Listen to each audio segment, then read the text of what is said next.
Legendary Indian Kathak dancer Aditi Mangaldas was in the UAE performing classical and contemporary pieces.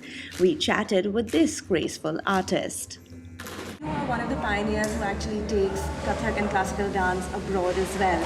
How has the response been so far? Do you see that you have to do more classical, or do you have to see that you have to also bring in the contemporary that you do? Whether it's classical or what I say a contemporary work using the base of the classical has to be a flowing rhythm. Therefore, you have to be sensitive to the times. You spoke about flowing river. How do you see involving the young generation into this dance form? In India, within the next 20 years, I think 65% of our population is going to be under the age of 30. You need to engage their intelligence. You need to awaken their imagination.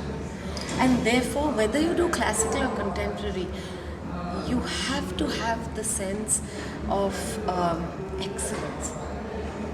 That is very important. Sometimes you one starts saying, why lights, why sound? No, it needs to have, the content has to be amazing, of course, but the presentation, it has to be textured. These kids are used to amazing things on YouTube. So why would they make an effort to come to a classical performer? For people who have learned Kathak but live abroad, how would you suggest they continue this art form? You have to be immersed in the style constantly, every day. It's not something you can do once in a while. True. And therefore, what I suggest is that you need to contact the Indian missions, the embassies, and see how this can be taken further. Maybe invite more dance, invite different types of dance that will grow an interest base here. Then you have more students.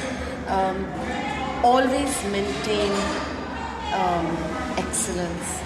Okay, so don't say yes to mediocrity. Vitika, Dubai Dates, Dubai.